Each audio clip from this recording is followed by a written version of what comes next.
প্রিয় ছাত্রছাত্রীরা, আজ আমি তোমাদের কাছে ক্লাস 8-এর রাইল ও মার্টিনের প্রশ্নবিচিত্রা 2025-এর ইতিহাসে মডেল 5-এর কোশ্চেনগুলো তোমাদের সাথে আমি আলোচনা করব। দেখো, প্রথম কোশ্চেন আছে একের দাগে একে আছে সঠিক উত্তরটি নির্বাচন করো। টিনান্সি অ্যাক্ট চালু হয় এ 1855 খ্রিস্টাব্দে, বি 1785 খ্রিস্টাব্দে, 1685 খ্রিস্টাব্দে, ডি 1585 খ্রিস্টাব্দে। এই কোশ্চেনটা ভুল আছে, এখানে হয়তো 1885 হতো, এটা মিস্টেক 55 হয়ে গেছে ভুল করে, হয়তো এটা উত্তর হবে কিন্তু 1885 খ্রিস্টাব্দে। দুয়ের দাগের মহাবিদ্রোহের সময় ভারতের গভর্নর জেনারেল ছিলেন lord Bentinck, lord Dufferin, lord Wellesley, lord Canning. উত্তর হবে লর্ড ক্যানিং। তিনের দাগে ডিডিওজিও ছিলেন হিন্দু কলেজের, মুসলিম কলেজের, খ্রিস্টান কলেজের না বৌদ্ধ কলেজের শিক্ষক। উত্তর হবে হিন্দু কলেজে।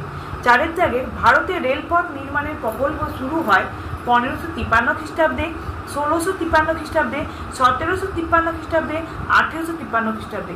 উত্তর হবে 1853 খ্রিস্টাব্দে। কুলি কাহিনী নির্বন্ধ লিখতেন Dwarkanath Ganguly, B Ramkumar Vidyaratna, C Mrityunjay Vidyalankar, D Rabindranath Thakur. উত্তর হবে বি রামকুমার বিদ্যারত্ন। দুয়ের দাগের এক কথায় উত্তর দাও। একে আছে ভারত মাতা চিত্রটি কে অঙ্কন করেছিলেন। উত্তর হবে অবনীন্দ্রনাথ ঠাকুর।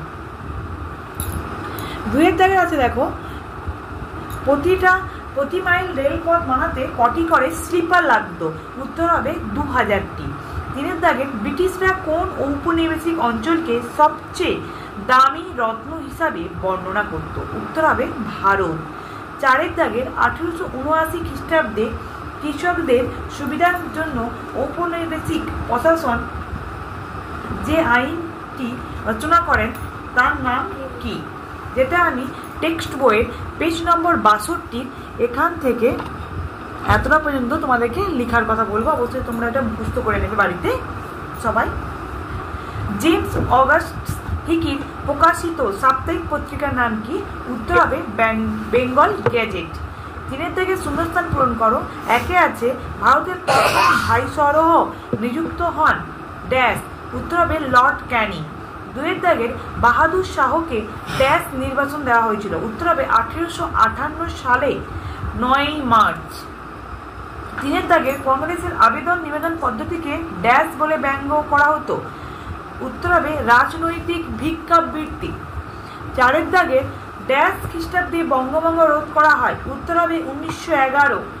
পাঁচের দাগে ড্যাশ সাগরে কন্যা শিশু ভাষণের প্রথা নিষিদ্ধ করেছিলেন। এটা হবে লর্ড ওয়েলেসলি। চারের দাগে দেখো স্তম্ভ মেলাও বলছে, বাম স্তম্ভের সঙ্গে ডান স্তম্ভ মেলানোর কথা বলেছে। দেখো, একে আছে বঙ্গভঙ্গ, তার সঙ্গে হবে মিলবে হচ্ছে লর্ড কার্জন। দুই আছে লর্ড নর্থব্রুক, তার সঙ্গে হচ্ছে মিলবে নাট্যভিনয় নিয়ন্ত্রণ আইন। তিনের দাগে রানী ভিক্টোরিয়ার শাসন, তার সঙ্গে মিলবে হচ্ছে 1858 খ্রিস্টাব্দের 1 নভেম্বর। চারে আছে 1875 খ্রিস্টাব্দে, তার সঙ্গে মিলবে হচ্ছে আলিগড় অ্যাংলো ওরিয়েন্টাল কলেজ। পাঁচে আছে মহাদেব গোবিন্দ রানা দে, তার সঙ্গে মিলবে হচ্ছে বি প্রার্থনা সমাজ।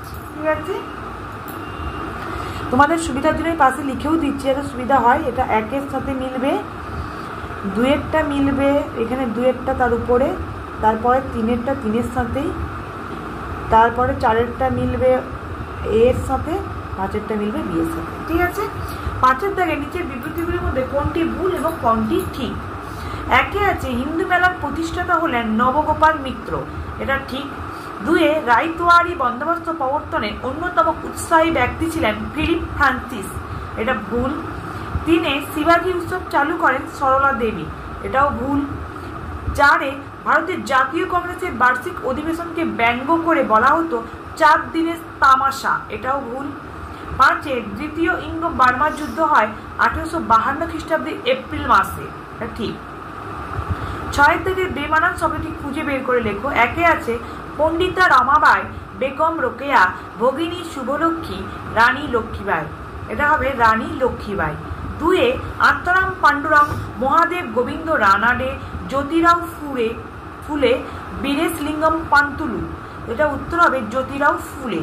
3 দাগে রামমোহন রায়, দেবেন্দ্রনাথ ঠাকুর, কেশবচন্দ্র সেন, দয়ানন্দ সরস্বতী, এটা হবে দয়ানন্দ সরস্বতী। 4 দাগে বাহাদুর শাহ জাফর, নানা সাহেব, তিতুমির, মঙ্গল পাণ্ডে, এটা হবে তিতুমির। 5 হবে Lord Cornwallis, Lord Dalhousie, Lord Wellesley, Alan Octavian Hume, এটা হবে অ্যালান অক্টোভিয়ান হিউম। 7 দাগের 1 দেখো আছে কংগ্রেসের চরমপন্থী ও নরমপন্থী দুটি পার্থক্য, যেটা আমি তোমাদেরকে দেখাবো। রায় ও মার্টিনের ইতিহাস বিচিত্রাতে 210 নম্বর পেজের এই দেখো কংগ্রেসের নরমপন্থী ও চরমপন্থীর মধ্যকার দুটি মূল পার্থক্য। এই দুটো পার্থক্য আছে, অবশ্যই তোমরা মুখস্থ করে নেবে। তার পরের কোশ্চেনটা আমি দেখে নেব, প্রার্থনা সমাজ কবে কার নেতৃত্বে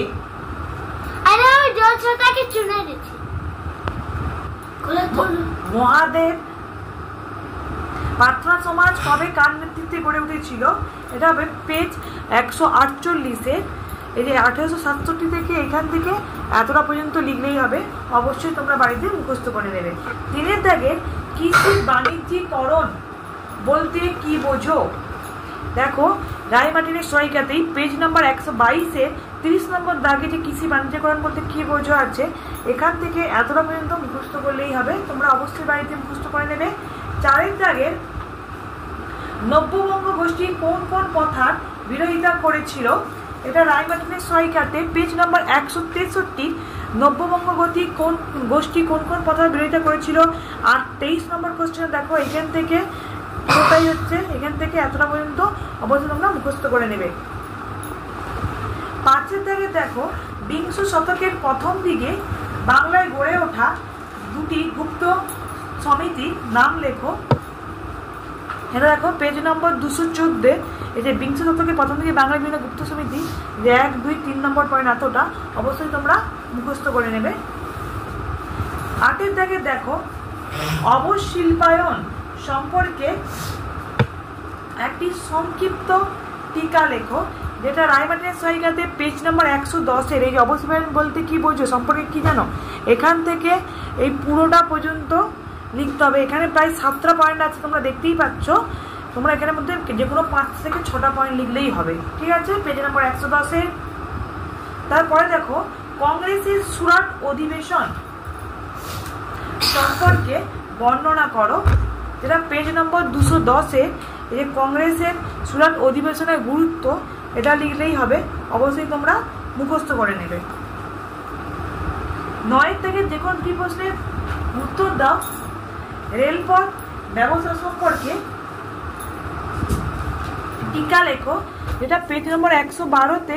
এই যে রেলপথ ব্যবস্থার বিকাশ সম্পর্কে টিকা, এখান থেকে এই এতটা পর্যন্ত তোমরা লিখে নেবে। দেখতেই পাচ্ছ উদ্দেশ্য, মূলধন বিনিয়োগ, প্রভাব, সুফল কুফল সব আছে, তোমরা অবশ্যই এটা বাড়িতে মুখস্থ করে নেবে। 2 দাগে নীল বিদ্রোহ সম্পর্কে ব্যাখ্যা দাও, যেটা পেজ নম্বর 151-তে সহায়িকাতে রায় মার্টিনের সহায়িকাতে নীল বিদ্রোহ টিকা লেখো। নীল বিদ্রোহ কারণ ও ফলাফল, এখানে দেখো কারণ দেখতেই পাচ্ছি 4টা পয়েন্ট আছে, আবার নিচে দেখো ফলাফল শুরু করে পরের পৃষ্ঠা পর্যন্ত আছে, অবশ্যই এতটা তোমরা মুখস্থ করে নেবে। তারপরে দেখো চরমপন্থীদের স্বরাজ ভাবনা সম্পর্কে লেখো, পেজ নম্বর 210-এ। এই যে চরমপন্থীদের স্বরাজ ভাবনা লিপিবদ্ধ করো, 40 দাগের কোশ্চেনটা। এখান থেকে এতটা পর্যন্ত অবশ্যই তোমরা মুখস্থ করে রাখবে। তোমাদের যদি আমার এই ভিডিওটা ভালো লেগে থাকে অবশ্যই বেশি বেশি করে লাইক, কমেন্ট এবং শেয়ার করে দেবে, যাতে অন্যান্য বন্ধুদের দেখতে সুবিধে হয়। আমি পরের দিন মডেল 6-এর কোশ্চেনগুলো তোমাদের কাছে আলোচনা করব। তোমাদের যদি আরও অন্য কোনো ক্লাসের প্রশ্নবিচিত্রার কোনো রকমের কোশ্চেনের কোনো সাবজেক্টের আমি সলিউশন দরকার হয়, অবশ্যই আমাকে কমেন্ট করে জানাবে, আমি অবশ্যই দেওয়ার চেষ্টা করব। ধন্যবাদ।